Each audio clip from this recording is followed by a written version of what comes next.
नमस्कार बंधू भगिनींनो, गणेश उत्सव मोठ्या उत्साहाने आणि तितक्या जबाबदारीने सध्या आपण संपन्न करतो आहोत. या गणेश उत्सवाच्या निमित्ताने गणेशांच्या जन्मकथेपासनं तर त्यांचं चरित्र आणि गणेश उत्सव आपण का साजरा करतो याबद्दलचा पहिला व्हिडिओ यापूर्वीच मी माझ्या रामकृष्ण बदने या यूट्यूब चॅनलवरती अपलोड केलेला आहे. त्यानंतर अष्टविनायक कुठे कुठे आहेत आणि ते कोणत्या नावानं आहेत याबद्दलचाही सविस्तर दुसरा व्हिडिओ माझ्या त्याच यूट्यूबवरती यापूर्वीच मी अपलोड केला आहे. आज जो आपण हा तिसरा व्हिडिओ या ठिकाणी गणेश उत्सवाच्या निमित्तानं पाहतो आहोत तो आहे संत ज्ञानेश्वर महाराजांच्या भावार्थ दीपिका किंवा ज्ञानेश्वरी या ग्रंथामध्ये त्यांनी गणेशांचे जे स्तवन केले, गणेशांचं जे वर्णन केलेलं आहे त्याबद्दलचा थोडक्यात आढावा आपण या व्हिडिओच्या माध्यमातून या ठिकाणी घेणार आहोत. गणेश उत्सव संपन्न करत असताना गणेशजींच्या संत ज्ञानेश्वर माऊलींनी बद्दल मांडलेले विचार आपण निश्चितपणे संपूर्ण व्हिडिओ ऐकवावा आणि इतरांना देखील तो पाठवून या ठिकाणी खऱ्या अर्थानं गणेश उत्सव साजरा करावा अशा प्रकारची सुरुवातीलाच मी आपल्या सगळ्यांकडनं मनपूर्वक अपेक्षा व्यक्त करतो आणि गणेशजींना नमन करून या व्हिडिओला प्रारंभ करतो. संत ज्ञानेश्वर महाराजांनी ज्ञानेश्वरीचे एकूण जे 18 अध्याय लिहिले त्यातला जो पहिला अध्याय आहे त्या पहिल्या अध्यायाची पहिली ओवी ओम नमो जी आद्या ही सोडल्याच्या नंतर दुसरी ओवी या ठिकाणी प्रत्यक्ष गणेशजींच्या वर्णनाला प्रारंभ करणारी आहे. ज्ञानेश्वरीमध्ये पहिल्या अध्यायात एकूण 19 ओव्यांच्या मध्ये गणेशजींचं प्रारंभीच या ठिकाणी वाङ्मयीन रूप माऊलींनी वर्णित केलेलं आहे. ते कशा पद्धतीचा आहे याचा विचार आपण या ठिकाणी पाहूया. या ठिकाणी थोडक्यात जर सांगायचं म्हटलं तर ज्ञानेश्वरीच्या प्रारंभी अग्रभागी गणेशांना ठेवून त्यांचं वर्णन माऊलींनी केलेलं आहे. म्हणजेच गणेशांची वाङ्मयीन मूर्ती या ठिकाणी माऊलींनी वर्णित केलेली आहे. उम म्हणजे अकार उकार मकार या अर्थानं देखील आपण बघितलं की ओम नमो जी आद्या वेद प्रतिपाद्या जय जय संसवेद्या आत्मरूपा असा जो आत्मरूप आणि ओम स्वरूप जो देव आहे तो कोण आहे तर देवा तूची गणेशू असा वर्णन या ठिकाणी माऊली पहिल्याच ओवीपासनं करत असताना आपल्याला दिसून येतात. वेद असो, गीता, पुराणे, षटदर्शने हे गणरायाचे अवयव आहेत आणि तीच गणरायाची वस्त्र प्रावरणे आहेत असं माऊली वर्णन करताना दिसतात. गणरायाच्या मस्तकावर 10 उपनिषदांचा मुकुट चढवण्यात आला आहे. या सर्वातून ओम हा मंत्र लखलखत आहे असंही या ठिकाणी माऊली सांगतात. ओंकारासाठी गणेशा तुला माझा नमस्कार असो, तुझा जय जयकार असो. गणेशा तू बुद्धिदायक आहेस, तुझी मूर्ती साक्षात शब्द ब्रह्म आहे. अक्षर ही तुझी कांती आहे. स्मृती अर्थात वेद तुझे अवयव आहेत. द्वैत्य अद्वैत्य मते ही तुझी गंडस्थळे आहेत. मला तर असं वाटतं की पूर्व आणि उत्तर मीमांसा तुझे विशाल कान आहेत. देशोपनिषदे तुझ्या मुकुटातील फुले आहेत. त्या फुलांमधून ज्ञान सुवास दरवळतो आहे. हे षडभुजाधारी गणेशा 6 दर्शने म्हणजे तुझे 6 हात आहेत. त्यातील भिन्न भिन्न अभिप्राय हे तुझ्या हातातील शस्त्रे आहेत. तुझ्या हातातील रसाळ मोदक हा वेदांत आहे, तर खंडित दात हे बौद्ध मत आहे. तुझा अखंड दात हा उत्कृष्ट संवाद आहे. 18 पुराणे तुझे अलंकार आहेत. त्यातील तत्वे आणि प्रमेय ही रत्ने आहेत. व्यासादिकांची जी मतं आहेत ती तुझी मेखला आहे. तर काव्य आणि नाटक हे तुझ्या पैंजनातील घुंगरू आहेत. अकार उकार मकार रूप धारण करणाऱ्या गणेशा, गुरुकृपेने मी तुला ओळखले आहे, तुला प्रणाम असो. अकार चरण युगल, उकार उदार विशाल, मकार महामंडल मस्तकाकारे. असं या ठिकाणी आपल्याला गद्य रूपामध्ये माऊलींनी ज्या ओव्या लिहिल्या त्याचा अर्थ या ठिकाणी पाहता येतो. खर तर एवढ्यावरही आपल्याला माऊलींनी गणेशांचं केलेलं स्तवन लक्षात येणार नाहीये आणि म्हणून आपण त्यांची एक एक ओवी आणि त्या ओवीवरती असलेला अर्थ थोडक्यात मी आपल्यासमोर मांडणार आहे. पहिलीच ओवी माऊली गणेशांचं स्तवन करताना किंवा वर्णन करताना लिहितात. देवा तूची गणेशू, सकलार्थमती प्रकाशू, मने निवृत्ती दासू, अवधारी जोजी. काय अर्थ आहे याचा? हे ओंकार स्वरूप असणाऱ्या ईश्वर म्हणजेच हे गणेशा तू आहेस. आणि तो गणपती कसा आहे?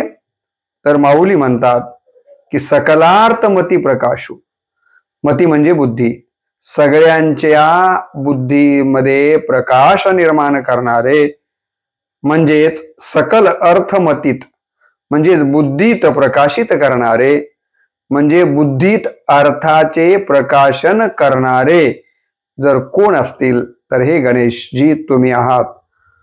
आणि खरोखरच हे या ओवीचा जर विचार केला तर अत्यंत चिंतनीय अशा प्रकारची माऊलींची ही ओवी आहे. ही मांडणी जर बघितली तर वैज्ञानिक पद्धतीची आहे. आपल्याला समजतं असं आपण म्हणतो, मला हे समजलं, मला ते समजलं. आपण जे म्हणतो की नाही मला हे समजलं, म्हणजे समजलं म्हणजे नेमकं काय होतं? तर हे बऱ्याच जणांना माहिती नाही.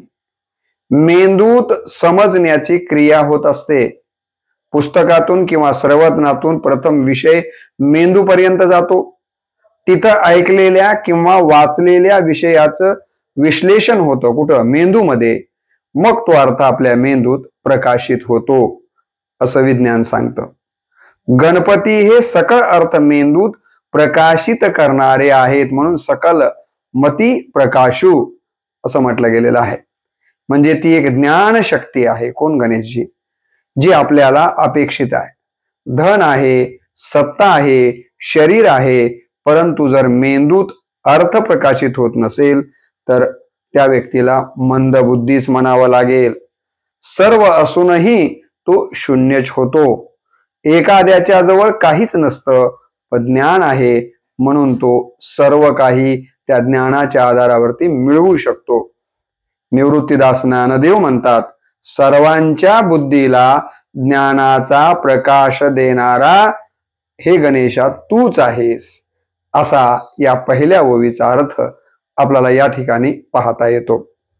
दुसऱ्या ओवीमध्ये माऊली गणेशजींचं वर्णन करताना म्हणतात, हे शब्द ब्रह्म अशेष, तेची मूर्ती सुवेश, जेथ वर्ण वपू निर्दोष, मिरवत असे. आता या ओवीचा अर्थ काय आहे? माऊली या ठिकाणी म्हणतात, हे शब्द ब्रह्म अशेष, तेची मूर्ती सुवेश. म्हणजेच संपूर्ण वेद ही त्या गणेशाची मूर्ती आहे. आज जी आपल्याला गणेशाची मूर्ती दिसते ती मूर्ती दुसरं तिसरं काही नसून तो जो आकार आहे ते म्हणजे साक्षात पूर्ण असलेले वेद आहेत. आणि म्हणून ते म्हणतात, हे शब्द ब्रह्म अशेष. पूर्ण, अशेष म्हणजे संपूर्ण असे हे वेद म्हणजे गजाननांची गणेशजींची मूर्ती आहे. आणि जेत वर्ण वपू निर्दोष, मिरवत असे. वर्ण म्हणजे अक्षर. या ठिकाणी ज्यामध्ये स्वर आहेत, व्यंजन आहेत, या वेद रूपी गणेशजींची हा जो आकार आहे, ही जी मूर्ती आहे, त्या ठिकाणी काय आहेत? स्वर आणि व्यंजनही ही त्या रूपाची सुंदर कांती आहे. बघा गणेशजींचं कसं वाङ्मयीन रूप या ठिकाणी माऊली वर्णन करतात. माऊली सांगतात की या ठिकाणी संपूर्ण वेद हेच गणेशजींची मूर्ती आहे आणि त्या वेदातले जे स्वर व्यंजन हे वर्णाक्षर आहेत ते त्या शरीराची कांती आहे, चमक आहे, असं या दुसऱ्या ओवीचा अर्थ इथे माऊलींनी काढलेला आपल्याला दिसतो. पुढे तिसरी ओवी गणेशजींच्या बद्दल माऊली सांगतात, 4 वेद वेदांग. या ठिकाणी तिसऱ्या ओवीच्या बद्दल आपण थोडस या ठिकाणी पाहणार आहोत की या ठिकाणी ते म्हणतात, स्मृती तेची अवेव, देखा अंगिक भाव, तेथ लावण्याची ठेव, अर्थ शोभा. या ठिकाणी वेदाच्या नंतर आपल्याकडं स्मृती ग्रंथ आलेले आहेत आणि हे स्मृती ग्रंथ म्हणजेच या गणेशजींचे अवयव आहेत. वेद म्हणजे गणेशजींची हे हा सगळे शरीर आहे. वेदातले जे काही अक्षर असतील ते त्याची कांती आहे. आणि पुढे माऊली पुढच्या ओवीमध्ये सांगतात, स्मृती तेचे अवयव. स्मृती ग्रंथ जे आहेत ते त्या गणेशजींचे अवयव आहेत. त्या स्मृतीतील अर्थ सौंदर्याने ते अवयव लावण्याची केवळ खाणच बनले आहेत. आणि या स्मृती ग्रंथामध्ये जे काही काय आलेलं आहे, अर्थ सौंदर्य आलेलं आहे. कारण प्रत्येक ग्रंथाच्या अक्षरांच्या मध्ये अर्थ सौंदर्य दडलेलं असतं. या स्मृती ग्रंथांच्या मध्ये जे अर्थ सौंदर्य दडलेलं आहे म्हणजेच गणेशजींच्या अवयवांच्या मध्ये एक प्रकारचं लावण्य या ठिकाणी पाहायला मिळत आहे. एकीकडं बाह्य आपल्याला शरीराचं वर्णन केलेलं दिसतं, परंतु त्याचबरोबर हे वर्णन वाङ्मयीन रूपानं माऊली या ठिकाणी करताना आपल्याला दिसून येतात. स्मृती ह्या 18 सांगितलेल्या आहेत. वेगवेगळ्या ऋषींनी केलेल्या ज्या आहेत त्या स्मृती आहेत. षडदर्शनांना देखील स्मृती म्हटलं गेलेलं आहे. आर्ष अशा ऋषींच्या प्रतिभेतून उत्पन्न झालेलं ज्ञान त्याला स्मृती म्हटलं जातं. हेही या निमित्तानं आपण लक्षात घेणं गरजेचं आहे. वेदाचा अर्थ तसा गूढ आहे, लपून राहिलेला आहे, परंतु तो वेदाचा गूढ अर्थ प्रकट करण्याचं काम, त्याला आचार विचारामध्ये उतरविण्याचं काम ऋषी करतात. आणि त्यासाठी जे लेखन झालं ते स्मृती ग्रंथ आहेत. आणि हे स्मृती ग्रंथ म्हणजे गणेशजींचे काय आहेत, तर ते अवयव आहेत. स्मृती आपल्याकडे श्रुती, स्मृती, पुराण हे महत्वाचे मानले गेलेले आहेत.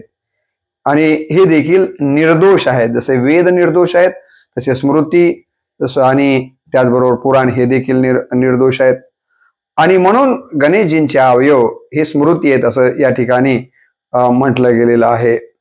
आणि एका अर्थानं श्रुती आणि स्मृतीमध्ये आंगिक भाव असा उल्लेख त्यांनी ओवीमध्ये केलेला आहे. म्हणजे आंगिक भावातून स्मृती आणि श्रुतीमध्ये एक वाक्यता दाखविण्याचं काम या ठिकाणी या वर्णनातून माऊली करताना दिसतात.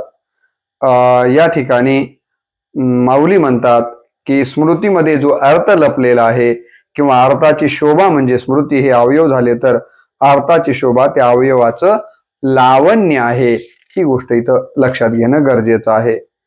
पुढे माऊली म्हणतात, अष्टादश पुराणे तिची मणिभूषणे, पद पद्धती खेवणे, प्रमेय रत्नांची. स्मृतीपेक्षा स्पष्टता ही पुराणामध्ये आलेली आहे. वेदामध्ये जे आहे ते गूढ अर्थ आहे, त्याला थोडं सोपं स्मृती ग्रंथामध्ये केलेलं आहे. आणि त्यापेक्षाही आणखीन सोपं जर हे सिद्धांत कशात आले असतील तर ते पुराणांच्या मध्ये आलेले आहेत. कारण पुराणामध्ये तो सिद्धांत लक्षात आणून देण्यासाठी कथा देखील आलेल्या आपल्याला पाहायला मिळतात. 18 स्मृती आहेत, तसेच 18 पुराण आहेत, 18 उपपुराण देखील आहेत. आणि पुराणांच्या मध्ये हा आचार का आला याची कथा येते. स्मृती ग्रंथ का करायचं ते सांगत नाही, पण पुराणामध्ये एखादे व्रत आपण करतो, एखादी गोष्ट करतो तर ती का करायची याचं विश्लेषण कथेसह पुराणामध्ये आलेलं आपल्याला दिसून येतं. आणि म्हणून हे पुराणाचं वाङ्मय हे रोचक वाङ्मय मानलं गेलेलं आहे. पुराण हे वेदातले आलेले सिद्धांत आपल्या मनात ठसवण्याचं अत्यंत महत्वाचं काम करतात. आणि म्हणून या ठिकाणी अष्टादश पुराणे असं वर्णन केलेलं आहे की पुराणे हे 18 प्रकारची आहेत आणि हे 18 पुराणं तुझ्या मूर्तीला चढवलेले अलंकार आहेत. माऊली म्हणतात की तुझ्या मूर्तीला चढवलेले जे अलंकार आहेत ना तुझ्या शरीराला गणेशा, ते म्हणजे 18 पुराण आहेत. आणि याच्या रचना पद्धती ही कोंदण असून त्यामध्ये सुंदर सिद्धांत वाक्य हे हिरे जडविलेले आहेत. हे जे सिद्धांत आलेले आहेत 18 पुराणामध्ये, हे म्हणजे गणेशा तुझ्या शरीरावर चढवलेले काय आहेत तर हिरे जसे चमकतात तसे हे सिद्धांत अत्यंत महत्वाचे आहेत असं या ठिकाणी या ओवीतनं माऊली सांगतात. पदबंध नागर तेची रंगाथिले अंबर, जेत साहित्य वाणे सपुर उजाळाचे. काय अर्थ या ओवीचा? माऊली म्हणतात गणपतीच्या अंगावरील रंगवलेले वस्त्र म्हणजे पुराणातील पदबांधणी आहे. पुराणामध्ये जी पदची बांधणी करण्यात आलेली आहे ती बांधणी म्हणजे गणपतीच्या अंगावर दिसणारे रंगीत वस्त्र किंवा कपडे आहेत. आणि त्यामध्ये आलेले त्या पुराणातल्या पदबंधामध्ये जे अलंकार आले, छंद आले, उपमा आलेले आहेत, हे म्हणजे त्या वस्त्रातले उभे आडवे धागे म्हणा किंवा त्यावरची रंगरंगोटी आहे असं या ठिकाणी माऊली उपमा देऊन गणेशजींच्या वस्त्राचं वर्णन करताना दिसून येतात. आणि ही ओवी या प्रकारचा अर्थ आपल्या समोर ठेवते. पुढे काय म्हणतात माऊली? देखा काव्य नाटका जे निर्धारिता सकौतुका, त्याची ऋणझुनती शूद्र घंटिका अर्थध्वनी.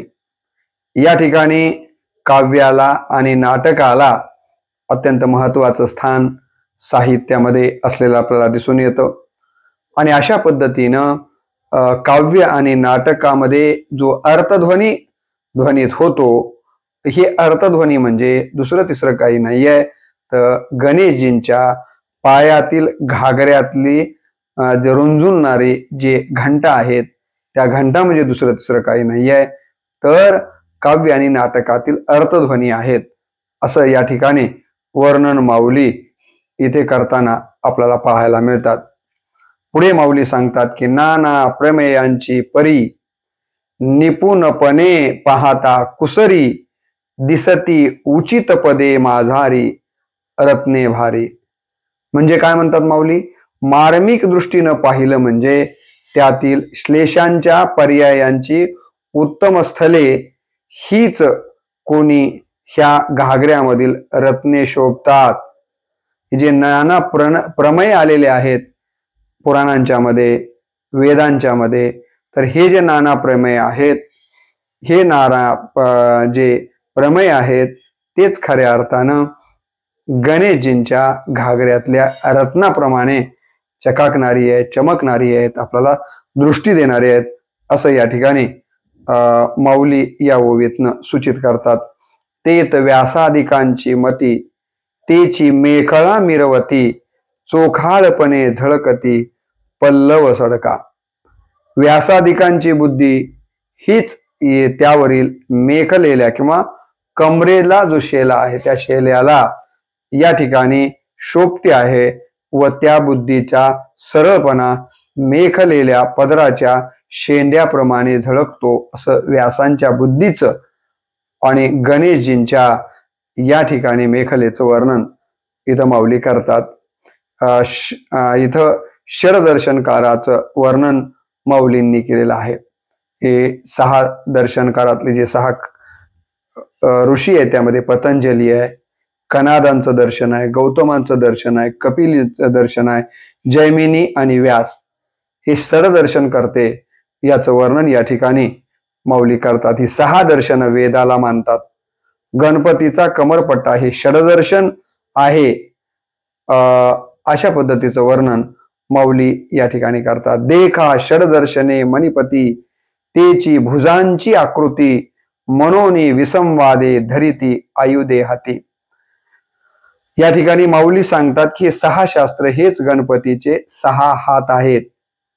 त्या कालामध्ये माऊलींनी 6 भुजांचा या ठिकाणी गणपती इथे मांडलेला आहे. आज आपण द्वापार युगामधला गणपती हा 4 हातांचा आहे परंतु त्यापूर्वीतला क्रतायुगातला जो गणपती आहे तो 6 भुजांचा आहे आणि या 6 भुजांच्या गणपतीचं वर्णन माऊली या ठिकाणी करतात.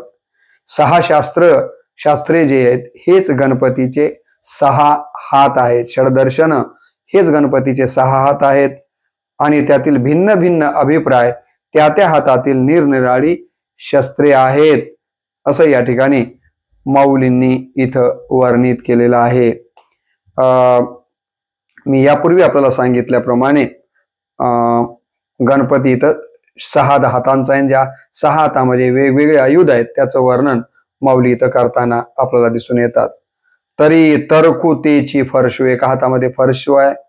हा फरशू म्हणजे काय तर तर्क आहे आणि तर्काला तोडायचं असेल तर तीक्ष्ण हत्यार हातात असावं लागतं. म्हणून या तर्क्यांचा तर्क जो चुकीचा कुतर्क म्हणूया आपण तो खोडून काढण्यासाठी गणेशजींच्या हातामध्ये फरशू आहे. पुढे ते म्हणतात की नीती भंगे अंकुशू, नीती भेदू अंकुशू, जे नीतीचा भेद करतात त्यांच्यावर अंकुश चालवण्यासाठी एक अंकुशही त्या एका हातामध्ये गणेशजींच्या आहे. वेदांतो तू महारसू मोदको मिरवे, तेव्हा सरळ अर्थ असा आहे की तर्कशास्त्र हा फरशू गणेशजींच्या एका हातात आहे, न्यायशास्त्राचा अंकुश त्यांच्या दुसऱ्या हातामध्ये आहे आणि वेदांत शास्त्राचा गोड व रसाळ मोदक एका हातामध्ये गणेशजींच्या आपल्याला पाहायला मिळतो. म्हणजे कुठं फरस चालवायचा, कुठं अंकुशाचा वापर करायचा आणि कुठं गोड वेदांताचा या ठिकाणी महारसाचा मोदक हातामध्ये गणेशजींनी घेतलेला आहे असं सुंदर वर्णन माऊली या ठिकाणी करताना आपल्याला निश्चितपणे दिसून येतात. म्हणजे माऊलींनी गणेशजींचं किती सुंदर वर्णन केलंय हे आपल्याला यातून लक्षात येतं. एके हाती दंतू जो स्वभावता खंडितू तो बौद्ध मत संकेतू वार्तिकाचा. या ओवीमध्ये माऊली सांगतात की एका हातामध्ये तुटलेला खंडित झालेला एक दात गणेशजींच्या हातामध्ये आहे आणि तो हात म्हणजे वार्तिकांच्या व्याख्यानाने बौद्ध मताचं खंडन करण्याचं प्रतीक म्हणून त्याच्याकडं आपण या ठिकाणी पाहिलं पाहिजे. वार्तिककार हा शब्द तसा कुमारील भट्टांच्यासाठी वापरला गेलाय असं माझ्या या ठिकाणी वाचण्यात आलेलं आहे. वार्तिक म्हणजे कोण तर वार्तिक ते की काय असायला पाहिजे होतं, काय नाही आहे आणि या ठिकाणी काय सांगितलंय या प्रकारचा विचार जे करतात ते वार्तिक. आणि अशा पद्धतीनं या ठिकाणी बौद्ध मताचा खंडन करणारे हे वार्तिक म्हणजेच गणेशजींच्या हातामध्ये खंडित झालेला तो हात आहे, दात आहे असं या ठिकाणी माऊली या ओवीतनं सांगतात. मग सहजे सत्कार वादू तो पद्म करू वरदू धर्म प्रतिष्ठा तो सिद्धू अभय हसतो. या ओवीमध्ये माऊली सांगतात की मग कल्याणकारक व वरदधारक असा जो हस्त तो सत्कारवाद म्हणजे ब्रह्मविषयक वाद होय. या ठिकाणी सत्कारवादही आपल्याला इथं पाहायला मिळतो. धर्म आणि प्रतिष्ठा याची ज्यापासून स्थापना होते त्याला अभय हस्त असं म्हटलं जातं. तर असाही एक हात अभय हस्त या ठिकाणी सत्कारच्या संबंधानं इथं सत्कारवादूच्या संबंधानं वर्णिलेला आहे. देखा विवेकवंतू सुईमळू तोची शुंडा शुंड सरळू जेत परमानंदू केवळू महासुखाचा. ज्या ठिकाणी महासुखाचा परमानंद आहे तो अतिनिर्मळ विचार हाच सरळ सोंडेचा सोट होय. या ठिकाणी विवेक वंतू सुईमळू, खरं तर विवेक हेच गणेशजींची सोंड आहे अशा प्रकारचं वर्णन या ठिकाणी त्यांच्या सोंडेच्या संबंधानं या ठिकाणी माऊली करताना आपल्याला दिसून येतात. तरी संवादू तोची दशनू जो समता शुभ्र वर्णो देवो उन्मेष सूक्ष्मे क्षणू विघ्न राजू. काय म्हणतात माऊली, तसाच उत्तम संवाद हा सरळ व शुभ्र दातांचे ठिकाणी असून ज्ञानदृष्टी म्हणजे त्या विघ्नराजाचे सूक्ष्म नेत्र होत. या ठिकाणी संवादाला अत्यंत महत्वाचं स्थान या शुभ्रदातांच्या माध्यमातून माऊलींनी या ओवीच्या माध्यमातून दिलेलं आहे. ज्ञानदृष्टी हीच खरं तर त्यांचे सूक्ष्म नेत्र आहेत.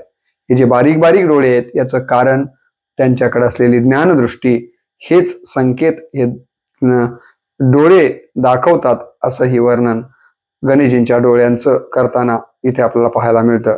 मज अवगमलिया दोन्ही मीमांसा श्रवण स्थानी बोध मदा मृत मुनी अली सेविती. पुढच्या ओवीमध्ये माऊली सांगतात. म्हणजे काय, या ठिकाणी पूर्व व उत्तर अशा दोन मीमांसा आहेत आणि या पूर्व आणि उत्तर मीमांसा म्हणजेच गणेशजींचे हे दोन कान आहेत. एक कान म्हणजे पूर्व मीमांसा आणि दुसरा कान म्हणजे उत्तर मीमांसा असं या ठिकाणी माऊली त्यांच्या कानांबद्दल सांगतात. आणि बोधचा जो अमृत आहे ते या गंडस्थलातून निघणारा मध आहे आणि अशा या गंडस्थलातून निघणारा जो मध आहे त्याचं सेवन मुनी लोक भ्रमराप्रमाणे करत असतात. या ज्ञानाचा फायदा, भक्ती आणि ज्ञान या दोन्हीचा फायदा हे मुनी लोक घेतात भ्रमराप्रमाणे असं या ठिकाणी वर्णन माऊली करतात. प्रमेय प्रवाल सुप्रभ द्वैताद्वैततेची निकुंभ सरिसेपणे एकवटत इभ मस्तकावरी.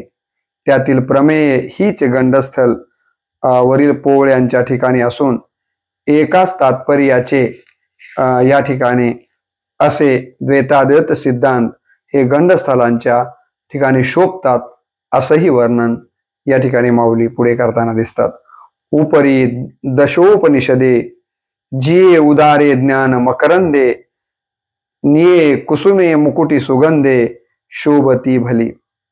काय म्हणतात माऊली, त्या गंडस्थलावरील टवटवीत व सुगंधी फुले म्हणजे ज्ञान मकरंदाने परिपूर्ण असलेली दशोपनिषद आहेत.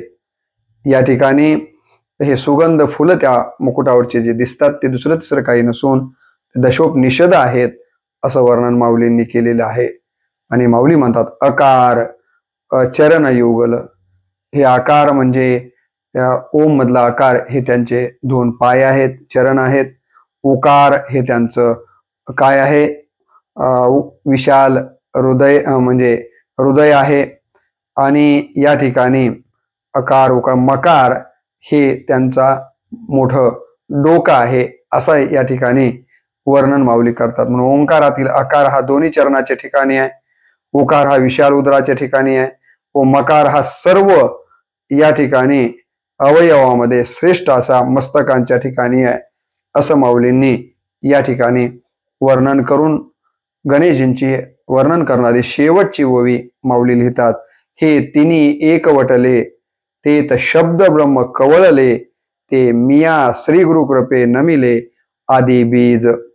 अशा पद्धतीचा आत्मरूप असणारा ओंकार स्वरूप असणारा जो गणेश आहे तो गणेश अकार उकार व मकार हे जेव्हा एकत्र येत झालेले आहेत त्यावेळेस खऱ्या अर्थानं तो शब्द ब्रह्म झालेला आहे आणि ओंकार स्वरूप झालेला आहे.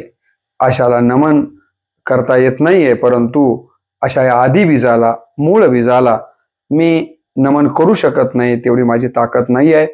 परंतु गुरुच्या श्री गुरुच्या कृपेने मी अशा या आदी बीजाला ओंकार स्वरूपाला आत्मरूपाला या ठिकाणी गणेशजींना नमन करतो असं म्हणून या ठिकाणी माऊली अशा या गणेशजींना नमन करतात. आज आपण जे गणेशजींच्या मूर्ती पाहतो ही मूर्ती आपण बाह्य रूपानं अनेक वेळेला पाहतो, परंतु या मूर्तीतले जे 6 हात आहेत, त्यांचं डोकं आहे, त्यांची सोंड आहे, त्यांचे दाता आहेत, त्यांचे पाय आहेत, हातामध्ये असणारे आयुध आहेत, की मोठफोट आहे, छोटे डोळे आहेत, या सगळ्यांचा नेमका वाङ्मयीन अर्थ काय आहे तो अत्यंत उच्च लेवलच्या, आता माऊलींचा विद्वत्ता म्हणजे माऊलींचीच विद्वत्ता आहे, त्यापर्यंत आपण पोहोचू शकत नाही आहेत, परंतु त्याचा सरळ अर्थ आपण या 19 ओव्यांच्या माध्यमातून या ठिकाणी पाहण्याचा प्रयत्न केलेला आहे. तर अशा पद्धतीनं गणेशजींच्या वाङ्मयीन रूपाचं सुंदर आणि अत्यंत तत्वचिंतन या ठिकाणी माऊलींनी ज्ञानेश्वरीच्या पहिल्याच अध्यायात सुरुवातीच्या 19 ओव्यांच्या माध्यमातून केलेलं आहे. तेव्हा गणेशजींच्या रूपाबद्दलचं हे विश्लेषण निश्चितच आपल्याला आवडेल असं मला वाटतं. आपण सगळ्यांनी हा व्हिडिओ श्रवण करून गणेशजींच्या गणेशोत्सवामध्ये त्यांचं स्मरण करावं एवढीच नम्र अपेक्षा व्यक्त करून या ठिकाणी मी व्हिडिओला पूर्णविराम देतो. ओम गणेशाय नमः.